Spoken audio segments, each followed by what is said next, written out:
Josh Green here for Seconds Out. Delighted to be joined by 15-1 Bryce Mills. How are we doing, sir? I'm doing great. Looking forward to making the 16-1 June 7th. We'll do it again in a few weeks' time, and we'll make sure it's 16-1. Yes, sir. Exciting times for yourself with a big fight coming up in early June. When it gets to this stage in camp, how are you feeling? I'm feeling good. When it gets to this stage in camp, I'm just hungry. I've been working. We're really in the middle of camp right now, so I still have a lot of work to do still, but I'm hungry. At every point in camp, I just want to step in the ring already. I don't come from the background of being in the gym when I'm in camp and being completely out of the gym. When I'm out of camp, I'm always in the gym 24/7. So I'm always ready for these opportunities, and I'm always excited to step in the ring and get at it. The record you've built up for yourself, you've sort of got to a stage where you're just about beyond that prospect level and you're starting to move towards challenger level. For you, have you seen a bit of a change in yourself or in the attraction and in the people you're attracting? Yeah, I think that eventually I'm going to start to get these bigger fights, I hope. And I believe I've beat a few guys now on my record where there can be an argument in a sense to have me get these big fights in the future. And I just want to keep testing myself and beating guys who were ranked ahead of me, so I can move myself up those rankings and potentially come 2025, come 2026, put myself in a position where I can get one of those world title fights in the best division in boxing right now. Yeah, I mean, we'll speak about some of the stuff going on in the division a little bit later, but you mentioned about moving into next year and starting to move your aim towards a world title shot. Do you really feel like in a year's time it's possible that they could be with you? Yeah, I mean, I'd say in a year's time, realistically, I believe I can put myself in a contender position within a year's time, but I'd say more 2026 would be a good time for me to potentially get that world title shot.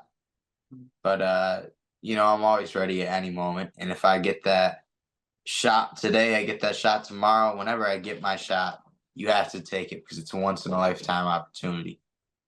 The people over in the US that have seen plenty of you over here in the UK, we haven't seen that much of you. Just tell us a little bit about your style and what we can expect to see from you in the ring moving forwards. Yeah, so I'm a forward pressure fighter. I like to put on a show for the fans. I don't like to box off my back foot, hit and move, hit and run. Uh, of course, my goal isn't to get beat up in the ring, but I like to give fans an entertaining fight, come forward and put on a show. For yourself, your boxing journey, where did that start? Because you're still very young in your career, but you've had quite a lot of pro fights. So where did the boxing journey begin for you?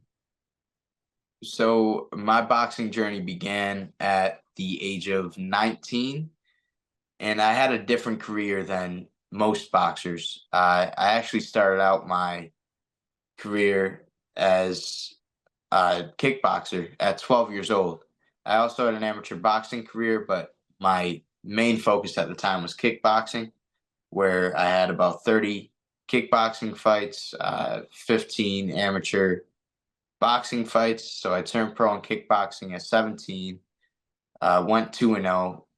But at that point, it was just there's not much of a future and much more that I could accomplish in the sport of kickboxing, unfortunately, because it's a great sport. So I've transitioned at the age of 19, not having the amateur background in boxing. So my road as a pro has not been a conventional route. I've had to, you know, kind of come up the hard way a little bit, because I don't have that amateur pedigree. Wasn't signed by a top rank or a big promotion initially. So myself and my team had to make it happen on our own. And now we're finally in a position where I believe I'll be able to get signed by these big promotions and have these big fights now, which is a blessing. Have you found at all that not having that extensive amateur experience has initially maybe held you back at all, or? Yeah, so we knew when I turned pro that I'd have to learn on the job quite clearly, not having that amateur background. But I look at it as an upside. And the reason I say that is, well, some fighters who have that amateur pedigree may only have, this much room to grow. I have this much room to grow because I didn't have that amateur background. And I've truly realized that. And I think my team and the people around me have realized that with every single fight I have, I'm improving leaps and bounds. And I hope, even 2 years from now, that I'm a way better fighter than I am at this moment today. So I'm looking to keep improving with every fight I have. I know you've got Amar Abdallah on your team helping direct your career as well. How Mhm. important and how much of a positive direction has he sort of given you in your career? Yeah, Amir's been great. He's been a big part of my team. I've actually known Amir since I was 12 years old, which is pretty amazing to have someone that is still on my team today, who I've been with since I was 12 years old. The story with Amir is he was actually the promoter to all my kickboxing fights as an amateur and Lace Up Promotions in Syracuse. And, I was one of the top fighters on that promotion, and I'd always put in a show for him, and I always loved fighting for him. And we developed that relationship as time went on, as I continued to fight for him. And to have him still part of my team, a guy who I trust and has been with me since the age of 12, is pretty amazing to see where we've, taken this. Back to the fight in hand in around 3 weeks' time, obviously happening not a million miles from home, pretty much in hometown. It's Hall of Fame weekend as well. Do you see it as a real big occasion? I definitely do. At any time that I can fight in my backyard and fight in front of my city of Syracuse, New York, Liverpool, New York, it's always a big occasion because I'm fighting in front of my loved ones. I'm fighting in front of my family. I'm fighting in front of my friends. So I want to look my best for my city and my people. And I've said it a thousand times. I'll say it again. I'm not a product of myself. I'm a product of my environment and my community and the people around me. They've made me into the fighter that I am and the person that I am today. So I want to put in a show for them and continue to put Syracuse on the map. I know you bring quite a few fans with you as well. What you expecting the atmosphere to be like in your home city? I expect it to be crazy. Syracuse natives will know that if you've ever been to a Syracuse basketball game at the Dome, if you've ever been to a Syracuse football game at the Dome, there's no environment like it. It gets louder than any stadium, any venue I've ever been around. So, Syracuse is nuts. Syracuse is crazy. I expect nothing less for this fight, June 7th. We said we'd talk about the super lightweight division. We've got a big fight coming up here in the UK in just over a week's time with Josh Taylor and Jack Catterall. I'm not sure how much attention you pay to the division over here, but what do you make of Yep. that fight? It's a great fight, and these are the fights that we've seen boxing make now that continue they have to happen. Mm. I know Josh Taylor coming off of that defeat with Teofimo Lopez is definitely, I'm sure, hungrier than ever right now and looking forward to making his mark and showing people that, that was a blemish. Uh, Jack Catterall is, he's a great fighter as well. And I think it's going to be a banger. They're both going to come forward and they're both going to put on a fight. And it's going to be very entertaining to watch. I can't tell you really who I have because, to be honest, it's kind of a toss up with that one. But I think Josh Taylor's going to surprise a lot of people and put on a show. Do you think Josh Taylor has the tools and everything there to climb back to the top of the division? Because as I alluded to, it's a very competitive division at the moment.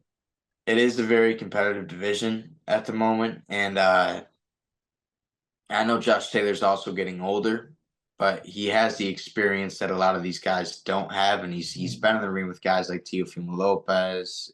He's been in the ring with some phenomenal fighters, and I think that's only going to help him in this fight. And coming off of a loss in the past, I think just gives him extra motivation to put on a show and to be his best self. I'd like to get your reaction to everything we've seen, I guess, from the reaction of Devin Haney and Ryan Garcia. It's been a real strange few months in the lead up to the fight, and everything that we saw afterwards as well. I mean, what was your reaction and your emotions when you first of all saw the result, and then you saw that there'd been a positive test from Ryan?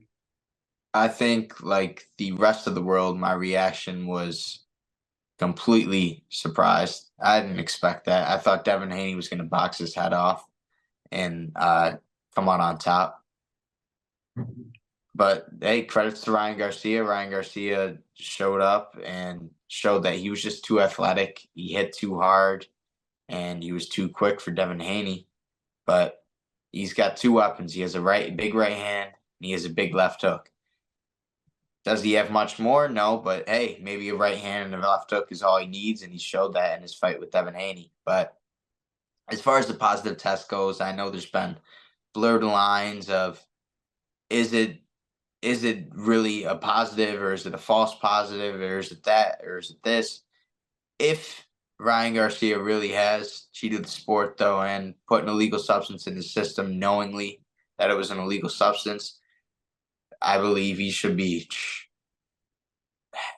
at least suspended for years, if not banned from the sport, because this is a sport that, you can enter the ring and there's a chance that you can't come out of that ring. It's a dangerous sport, and we've seen it in multiple fights, unfortunately. And if you're cheating the sport and cheating the game like that and putting yourself in an illegal advantage over your opponent, you're not just, I mean, that can be seen as like murder charges, or as attempted murder, because it's a sport, as I said, it's not just like you're playing baseball, or you're playing basketball, you're playing soccer. You're fighting, you're throwing punches at people. So if he really had an illegal substance in his system, then shame on him. I think one thing I've put to a few fighters and trainers and promoters is there was so much hype around this fight, and there'll be a lot of people, casuals and people that maybe haven't watched boxing, that would tune in for the first time, or for the first time in a while at least, and they'll have watched that and they'll have enjoyed that fight, and then they'll have seen the headlines in the aftermath. Yeah. Switches people off to boxing. Yes. Yeah, it's a bad look for boxing as a whole. And like you said, that's a fight where you have two entertainers who are drawing people in that aren't necessarily boxing fans, but they just want to see a show. And I think it definitely did turn people off from boxing with seeing Ryan Garcia's positive test. I pray and I hope that was a false positive, and I know we've seen some things, but I guess we'll have to find out in the future. Final thing from me, we're in a huge week in boxing. The undisputed heavyweight title was on the line between Tyson Fury and Oleksandr Usyk. It's been 25 years since we've had an undisputed heavyweight fight. Which way do you lean on this one?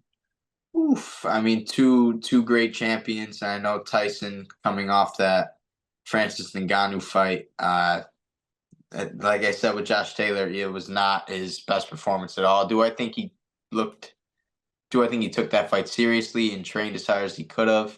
It wasn't his best self in the ring, no way. But I've always been an absolutely massive Tyson Fury fan.